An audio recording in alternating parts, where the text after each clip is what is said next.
नमस्कार दोस्तों, स्वागत है आज के एक और नए वीडियो में। आज हम लोग पढ़ने वाले हैं प्रेजेंट कंटिन्यूस टेंस। तो एक छोटी सी ज्ञान की बात के साथ में इस टेंस को शुरू करते हैं।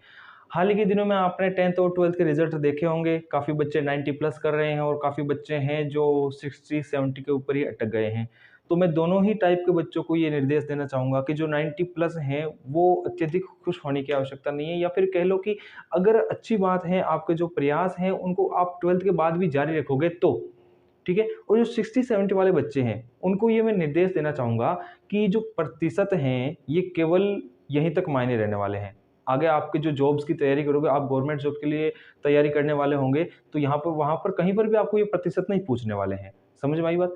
तो आपका फोकस किस चीज़ के ऊपर होना चाहिए? आपका फोकस होना चाहिए अपनी तैयारी के ऊपर, ना कि इन प्रतिशत को लेकर अपने दिमाग के ऊपर बर्डन डाल लो आप लोग। ठीक है?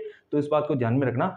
तो इसी के साथ में हम लोग प्रेजेंट कंटिन्यूअस टेंस शुरू करते हैं। जब वर्तमान काल में किसी कार्य का जारी रहना पाया जाता है तब हम लोग वहां पर प्रेजेंट कंटिन्यूअस टेंस मानकर चलते हैं। कोई काम जारी हो, पढ़ रहा है, लिख रहा है, ऐसे टाइप, तो वहां पर प्रेजेंट कंटिन्यूअस टेंस माना जाता है। ये इसकी पहचान लिखी हुई है, रहा है, रही है, रहे हैं। और इसकी जो हेल्पिंग वर्ब है वो हो जाएगी इज, आर, एम। क्या हो जाएगी helping verb? Is, are, am. Is का प्रयोग होता है सिंगुलर सब्जेक्ट के साथ में, और आर का प्रयोग होता है प्लूरल सब्जेक्ट के साथ में, और जो एम है वो हमेशा आई के साथ में आता है। सिंगुलर यानी एक वचन और प्लूरल यानी बहुवचन, इस बात का ध्यान रखना। अब इसके ये सूत्र आपके सामने लिखे हुए हैं कि जो पॉजिटिव सेंटेंस होगा जिनके अंदर कोई इंट्रोगेटिव प्रश्न नहीं पूछा जाता है, या फिर कोई ना, नहीं ऐसे उच्चारण नहीं होते हैं, तो ये उसका सूत्र है। फिर आगे आपके नेगेटिव का जिसमें नोट आता है, और इंट्रोगेटिव जिनके अंदर की प्रश्न पूछे जाते हैं। मैंने पिछले वीडियो में भी आपको बताया था, प्रश्न दो प्रकार के पूछे जाते हैं। एक हेल्पिंग वर्ब वाले जिनका जवाब आपको हाँ या ना में मिल जाता है, और जो दूसरा टाइप होता है ये वाला, इसके अंदर आपको एक्सप्लेन करनी पड़ती है बात को, आप हाँ या ना में जवाब नहीं दे सकते। और जब ऐसे सवाल आते हैं तब आपको आगे WH वर्ड यूज करना होता है, इस बात का ध्यान रखना। अब एग्जांपल्स देखो, मोहित तेज दौड़ रहा है।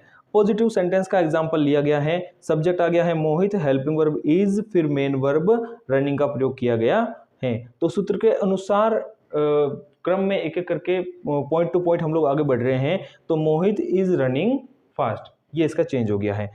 फिर सुनील मैदान में नहीं दौड़ रहा है, ये कौन सा वाला है? ये नेगेटिव वाला सेंटेंस है। तो सब्जेक्ट सुनील है तो सुनील, फिर is helping verb, not running in the ground. ठीक है। फिर इंट्रोगेटिव का हम लोग एग्जांपल लेंगे, वे स्कूल क्यों जा रहे हैं? वे स्कूल क्यों जा रहे हैं? Why are they going to school? क्यों हाँ या ना में जवाब नहीं मिल पा रहा है, तो हमने यहाँ पर किसका प्रयोग कर लिया है? सबसे आगे WH वर्ड का प्रयोग कर लिया है, वाई। फिर आगे सूत्र वही का वही है, और आप देख सकते हो यहाँ पर इस तरीके से आगे हमारा एग्जाम्पल बन गया है। क्या सुनीता पढ़ रही है? अब इस बात पर थोड़ा गौर करिए कि ये दोनों जो प्रश्न हैं, ये दोनों, इनके अंदर आपको क्या अंतर नजर आ रहा है? एक और ये जो दूसरा है, इनके अंदर यहाँ पर हाँ या ना में जवाब नहीं मिल पा रहा, लेकिन इस चीज का आप लोग हाँ या ना में जवाब दे सकते हो। हाँ पढ़ रही है, नहीं नहीं पढ़ रही है। तो इसी वजह से यहाँ पर हमने केवल और केवल हेल्पिंग वर्ब इसका प्रयोग किया है। तुम खाना क्यों नहीं खा रहे हो? अब इस एग्जाम्पल के बारे में हम लोग थोड़ी चर्चा करना चाहेंगे कि जब इंट्रोगेटिव का क्यों और नेगेटिव का नहीं दोनों साथ में आ जाएं, ऐसी कंडीशन में आपको क्या करना है? तो हमेशा ध्यान रखना एक बात को, कि जब नॉट का प्रयोग नेगेटिव सेंटेंस में होगा तब तो वो हेल्पिंग वर्ब और इस मेन वर्ब के बीच में होगा नेगेटिव सेंटेंस में। लेकिन जब नोट का प्रयोग कहाँ करना हो? इंट्रोगेटिव सेंटेंस में करना हो। जब नोट का प्रयोग इंट्रोगेटिव सेंटेंस में करना हो तो वो अंग्रेजी में सेंटेंस बनाते समय सब्जेक्ट के तुरंत बाद में लगने वाला है, ना कि हेल्पिंग वर्ब मेन वर्ब के बीच में लगने वाला है। आई बात समझ में? वो नोट है वो कहां पर लगेगा? सब्जेक्ट के हमेशा तुरंत बाद में लगने वाला है। तो इस तरीके से हमने ये वाला भी एग्जांपल तैयार कर लिया है। अब ये इसके कुछ कीवर्ड्स हैं जो कि आपके एग्जाम के अंदर जो प्रश्न आते हैं उनके अंदर आपको देखने को मिलते हैं। हम लोग इन वर्ड्स की वजह से टेंस की पहचान कर लेते हैं, और फिर हम खाली जगह के अंदर उस टेंस की हेल्पिंग वर्ब मेन वर्ब भर के आ जाते हैं। तो ये प्रेजेंट कंटिन्यूअस टेंस के कीवर्ड हैं। सेंटेंस में अगर आपको प्रश्न के अंदर अगर ये कहीं पर भी कीवर्ड्स नजर आते हैं तो आपको हमेशा प्रेजेंट कंटिन्यूअस टेंस ही मानकर खाली जगह भरकर आनी। अब हम लोग देखने वाले हैं कुछ एक्सरसाइज, और उसके बाद में हमारा ये टेंस है वो कंप्लीट रूप से पूरा हो जाएगा। ठीक है। तो शी खाली जगह इन हर बेड नाउ, तो आपको पता होगा ये कौन सा टेंस का कीवर्ड है? पता लगाइए। कीवर्ड आया हुआ है नाउ। नाउ का मतलब होता है अब। तो शी खाली जगह एक वचन की वजह से इज,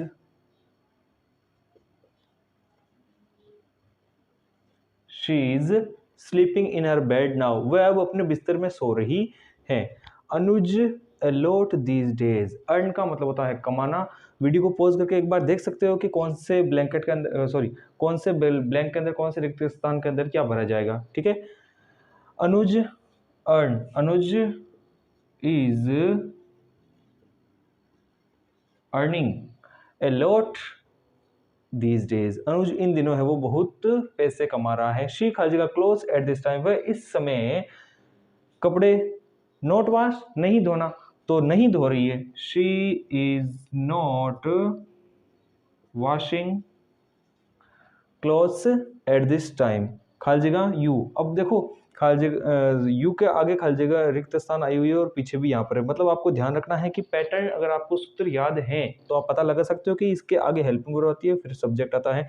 क्यों? क्योंकि यहाँ पर आपके इंट्रोगेटिव का आपको मार्क निशान देखने को मिल रहा है। ठीक है, तो गो, तो आगे हम लोग भर देंगे यू की वजह से आर, और फिर यहाँ पर भर देंगे हम लोग going. Are you going to Jaipur at this moment, क्या तुम इस क्षण, इस समय जयपुर जा रहे हो। माई ग्रैंडफादर, अब यहाँ पर आपको थोड़ा ध्यान रखते हुए खाली जगह बढ़नी है। माई ग्रैंडफादर ए न्यूज़पेपर नाउ, नाउ मतलब अब, और खाली जगह में आया हुआ है रीड, तो हम भरेंगे माई grandfather is reading A newspaper now, मेरे जो दादाजी हैं वो इस समय अखबार पढ़ रहे हैं। माई grandfather is reading A newspaper now. अब आगे देखो, ही ऑलवेज खाली जगह it at this time of the day, वह दिन के इस समय, ही ऑलवेज वह हमेशा। अब आप यहाँ पर कंफ्यूज मत होना, कई बच्चे हैं वो यहाँ पर गलती कर देते हैं। क्या ऑलवेज आया हुआ है, एट दिस टाइम भी आया हुआ है, वो तो प्रेजेंट सिंपल का है, ये प्रेजेंट कंटिन्यूस का है, क्या भर के आएंगे अब।